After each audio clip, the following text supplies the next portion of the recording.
breaking news! Following movies such as Bob Marley, One Love, Back to Black, and that movie I think is about a US president, Warner Brothers has announced their next big biopic based on Thomas R. Marshall, the vice president from Woodrow Wilson's presidency. These are the first intense reactions to the film. Who the fuck cares? If you've been paying attention to the film industry since about 2018, you'll notice a huge shift in focus for specific releases. This happens a lot, where studios think, this is it, the big jump for film, the next big thing, and they were banking on 3D because Spy Kids 3 existed. Of course, this means the big fad of the 80s to about the late 2000s was 3D films. Movies that popped out at you and made you feel like it was coming right at you. That's fucked, and the recent thing has been video game adaptations. The Sonic movies, Twisted Metal, the Halo show, I guess. From the late 2010s and even most of the 2020s, we've been seeing a slow, yet painful rise of the biopic. Biography films that follow a specific event in time. Now, this is technically not a new thing. These things have been around for decades, but specifically the concept of a singular person or group of people getting a biopic is definitely new, or at least with the amount they've been made. Starting with Bohemian Rhapsody in 2018, the idea of telling the story of a huge artist like Freddie Mercury, it worked well. Rami Malek was awarded a well-deserved Oscar for his role as Freddie Mercury, and I'll die on that hill. And things only went up when Rocket Man, telling the story of Elton John, released in 2019. However, it's getting old. Yeah, they won't stop now. Even putting 3D at the end of your title faded out eventually. Now everyone gets a movie. Bob Marley, Elvis. Sometimes we get creative takes on the genre. Christopher Nolan's Oppenheimer almost redefined the genre. The Weird Al Yankovic films showed how they can take the story less seriously depending on the artist you're telling the story of. But for the most part, they've all become one thing. The bare bone basics. You know what you get and you can't be too mad about it. Unless you are. The release of the Ronald Reagan movie has made me realize that I need to dive deeper into this story. Take a look at why these movies have lost so much steam so quick. It only took 6 years since Bohemian Rhapsody for people to completely disregard this genre, and I'm ready to look into why. Obviously, we can go to the source, to any basic film bro. Bohemian Rhapsody was the first biopic. Obviously, that's not the case, as they've been around for decades, but Bohemian Rhapsody was amongst the first biopics to showcase just how this genre can be used to tell stories that could relate to a more modern audience. Take, for example, Queen. Everyone knows who Queen was. Even if you live in New Zealand, you knew who Queen was. And this was thanks to stage presence and music that maybe with individuals like Michael Jackson or Prince we'd see, but never with a band. And at the helm was Freddie Mercury, played here by Rami Malek, even with him winning the Academy Award for Best Leading Actor that year. Many felt this wasn't entirely deserved. However, you play one of the most iconic singers of all time and earn an Oscar. You probably have to play James Cuomo. There's one issue I have with Malek, however. It's not necessarily his fault, but he doesn't sing in this movie. He does lip sync. Maybe it's because movies like Rocket Man have released where they cast someone who sounds the part music-wise, but I always felt kind of robbed here. However, Queen music is still Queen music, and I definitely can't say this is bad. But man, it sure set up biopics that leave out all the bad stuff to glorify the people it's based on. Yep, this is a PG-13 movie, and such, it had to keep a lot of Queen's story PG-13. This kills the film for many hardcore fans who know the story. They do show certain things at certain points, but it never goes all out. If anything, you definitely watch this movie for Malek's performance, and if that's the case, you won't be disappointed. I still look back on this and I can say I still like it. It's just the next 6 years would offer a lot more in terms of biopics that push the envelope. Like this one did. Rocket Man would release a little under a year after Bohemian Rhapsody. This one would follow Elton John, played here by Taron Egerton. I would be mad that Egerton, whose whole career led up to him eventually playing Elton John, lost at the Academy Awards, but he did lose to Joaquin Phoenix for Joker, and I can respect that. The film is way more creative with how it tells the story. The movie is Elton John's story, not the PG-13 version of the story.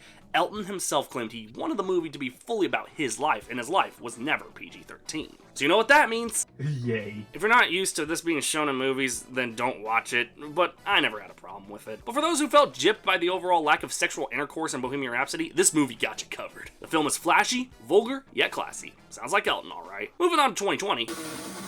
Despite the lackluster year that ultimately was 2020, we still got at least one biopic within the year. Most of them were hell-bent on a theater release, but that just wasn't going to happen. But David Fincher said, nah, let's release it on Netflix, because of course he did. Mank is a really interesting flick. Rather than a famous band or a musician, we skipped to the serious shit with this movie being based on Herman J. Mankiewicz, who most notably worked on one of the most infamous films of all time, The Pride of the Yankees. Oh, and Citizen Kane. This was actually how he came to develop the screenplay for Citizen Kane. Actually, this film was supposed to be made by Fincher after the completion of the game in 1997. However, the script itself was written by his late father, Jack Fincher. The project went in and out of production until it was shot between November 2019 and February 2020. Right on the cusp of disaster. The film would have a limited theatrical release before debuting in December of 2020 on Netflix. This is straight up one of my favorite biopics. It's what I think a modern biopic should be. You can still focus on a singular figure while also relating to a story that's interesting to that figure. And Gary Oldman slays, alright? Amanda Seyfried, absolutely beautiful, darling. To me, this is the golden standard of a biopic. You know what the opposite is? As a film, American Underdog is completely and utterly okay.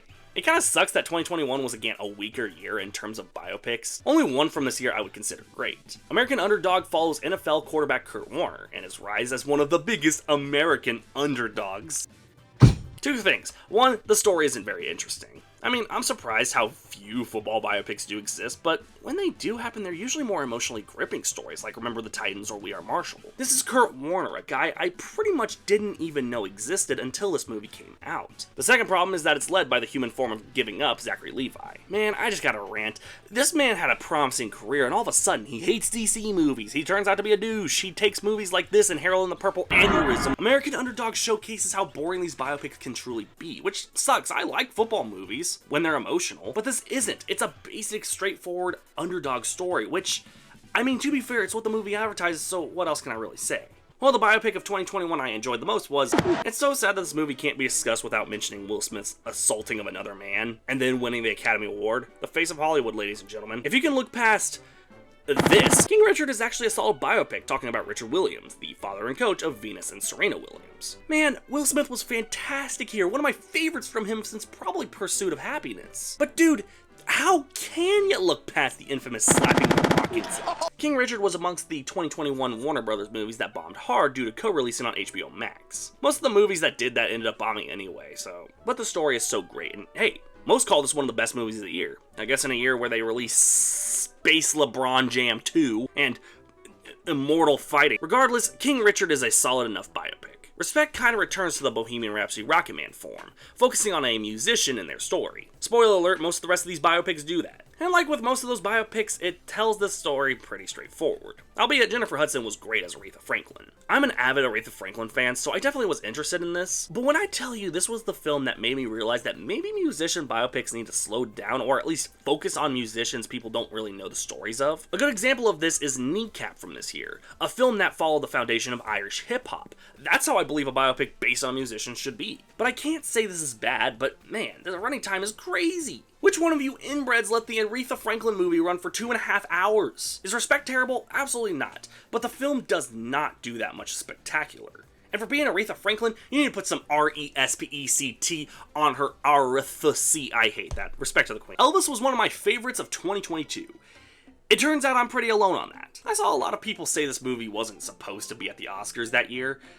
And Avatar 2 was? That boring-ass, blue-ass, Sigourney Weaver-ass CGI fest deserved more than Elvis? On what terms? Okay, Tom Hanks' makeup didn't look too great, but still. I thought Austin Butler was great as Elvis, and the story not just being about Elvis, but being about Tom Parker screwing him over is kinda cool. It kinda reminds me of how Oppenheimer isn't just about the life of Oppenheimer, but how he put his Oppenhussy, what is wrong with me, into making the bomb, and the legalities of it all. And come on, this is Baz Luhrmann, the guy behind Moulin Rouge, that weird-ass Romeo and Juliet movie. I think for what Elvis is, it works well. If you're expecting something big, that's not what this is, but I still stand by whatever ranking I gave it in 2022. Mercy. Elvis was genuinely great. Hold on! I ranked that shit over Hustle, The Bad Guys, The Northman, The Menu, and Sonic the Hedgehog 2? Was I high? Okay, maybe not top 10 of 2022, but definitely still okay. Weird Al Yankovic is one of my favorite musicians, so it makes sense that his movie feels like a parody. Because what is he known for? Original music? No, he was always parody music. So it makes sense for his film to not take itself seriously, feel like satire, and go in on being goofy and unserious. Because that's who Weird Al Yankovic is. I love how much Daniel Radcliffe doesn't look like Weird Al, yet he strangely does. I love all the tropes they play off of biopics make sense. They make fun of how quick they become overnight sensations and emotional turmoil. I'm sure Weird Al does have emotional turmoil in his past, but he didn't want it in the movie, and I respect it. If I had seen this movie in time for my 2022 ranking, I would have given this film Elvis a spot for sure. Oppenheimer is the premium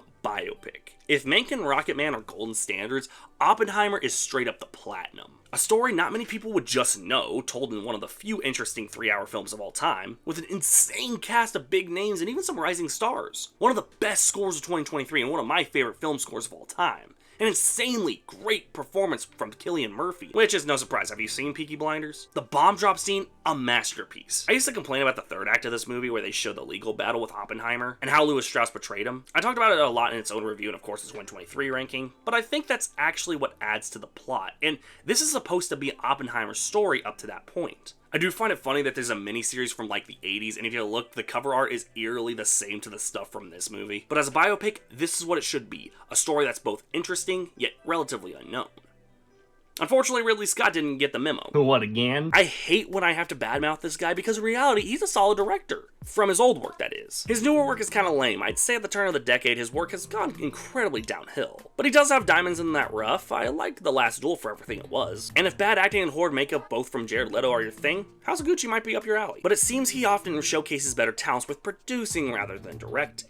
Let's just say I'm not banking on Gladiator 2's success, alright? However, we're talking about Napoleon, the film about Napoleon Bonaparte, and I mean his whole life. This is one of those films that I read was trying to be made for years, and when it finally released, 2.5 hours of boring shots, one of the few misses in Joaquin Phoenix's career, and all that, yet the recently released director's cut is 3.5 goddamn hours. Did Ridley Scott think the original was short? For the talent you can see went into this movie, I wanted to enjoy it more, but if Oppenheimer was the platinum standard, this one's bronze. The reason I'm so excited for Saturday Night is because I feel it could be something similar to Blackberry, what I call a thriller comedy, showcasing the story yet showing the right amount of rawness. Blackberry was amazing. I thought it was pretty damn good when I watched it, and watching it again, I truly think it's one of the best films of 2023. Glenn Howerton and Jay Baruchel are great, and the story is interesting enough where I want to watch it and I want to see what happens next. While a bit more intense than the story of the Blackberry phone probably needs to be, I found Blackberry insanely entertaining. Sadly, we move on to 2024, the reason I'm talking about these biopics. 6 years after Bohemian Rhapsody, this year has shown that biopics need to slow down. First up is Bob Marley. It's the story of Bob Marley and reggae music, not much else. How about Back to Black, the story of Amy Winehouse and her contribution to winehouses, and also music, not much else. Ronald Reagan. I wanted to see the story of Ronald Reagan. How about you? Why not just the story of Pop-Tarts? Oh, that exists. What about iPhones? Oh, there's 2 Steve Jobs films. Great. Well, shit. If we're talking about the past presidents, tell the story of Donald Trump. I dare you. Fuck, they're doing it. What about Prince or Led Zeppelin? Weezer? What about Sesame Street and how that was conceived, or the Muppets? Geez, since the fan won't die, we might as well capitalize on it. For God's sake, my joke about Thomas R. Marshall isn't too far-fetched. Man, I'm sorry when I get like that, guys. It's just, man, listening to the film industry and seeing what's all been going on just really does that to you after a few years. But at least video game movies are doing good, right? Let's see what's going on there. I am Steve. Fuck video games.